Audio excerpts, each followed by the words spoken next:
So this show at the Sonoma Valley Museum of Art came about because Clayton had suffered a stroke and he was very depressed. And so we would go and visit him once a week, and I thought that just to make him feel a little happier, I would apply to the Sonoma Valley Museum.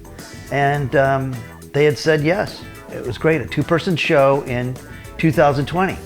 Of course, with COVID, we actually had to postpone it to 2021, which was really unfortunate because Clayton passed away in 2020. We're going to have the show anyway. I wanted to honor Clayton Bailey by doing the show, by doing the sculptures that I did this whole entire year. I did a portrait of him, of course. What my idea was in honoring Clayton was to build sculptures that had to do with him and what his interests were. So I did, 3 artists, and I did Clayton. I did a sculpture of Alexander Calder, who I just thought was wonderful. He was so inventive, and Clayton was so inventive. I thought that went together. The other sculpture that I did to honor Clayton was a sculpture of Keith Haring, which I thought was, I think Keith Haring was very inventive and very succinct. The second part of the honoring of Clayton is I wanted to do some inventors. And so I did a sculpture of Rube Goldberg. Even though Rube Goldberg is actually, he's an artist, but he invented all these fantasy machines on how to make some event as difficult as possible, some task as difficult as possible. Clayton also was a musician, so I wanted to honor that part of his work. So I did a sculpture of Annie Lennox, and she has been my hero for years too. She was in the Eurythmics in the 1980s, and she has since had a incredible solo career. She's won all kinds of awards, and she's also an amazing activist, which I just think is wonderful.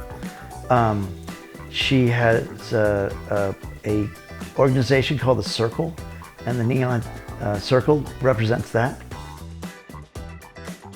And then in her dress, I made it look kind of like the Colosseum, in that there's all these, I guess they're not doorways, but there's all these cubbies where I stuck all the pieces that I thought were important parts of her life.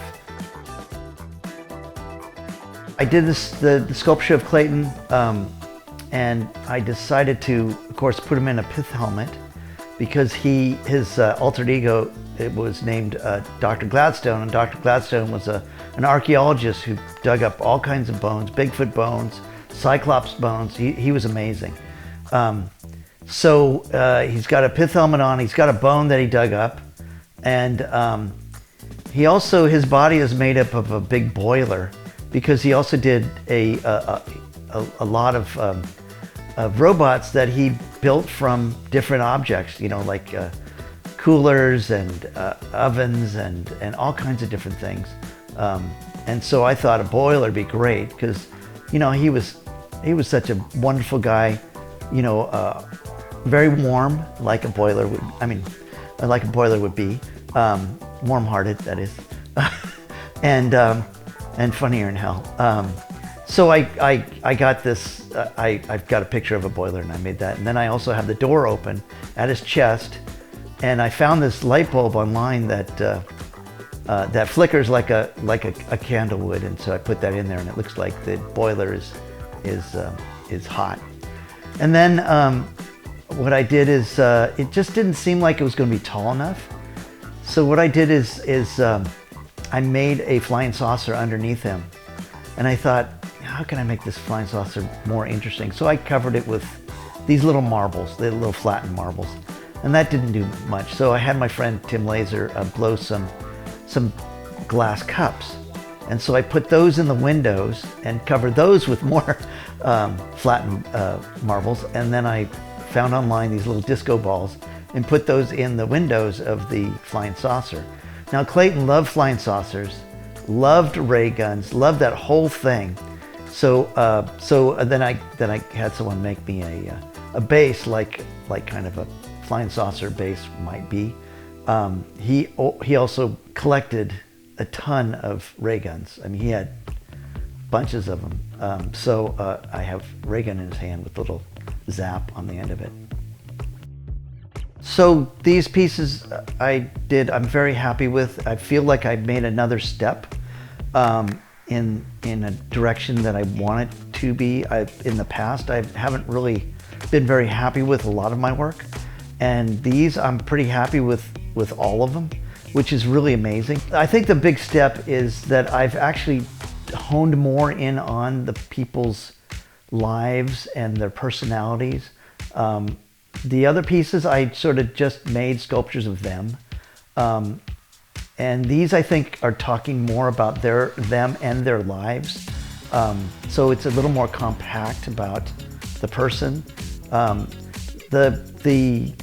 The Picasso piece I like a lot, but it was just about the idea of fine art versus craft, whereas the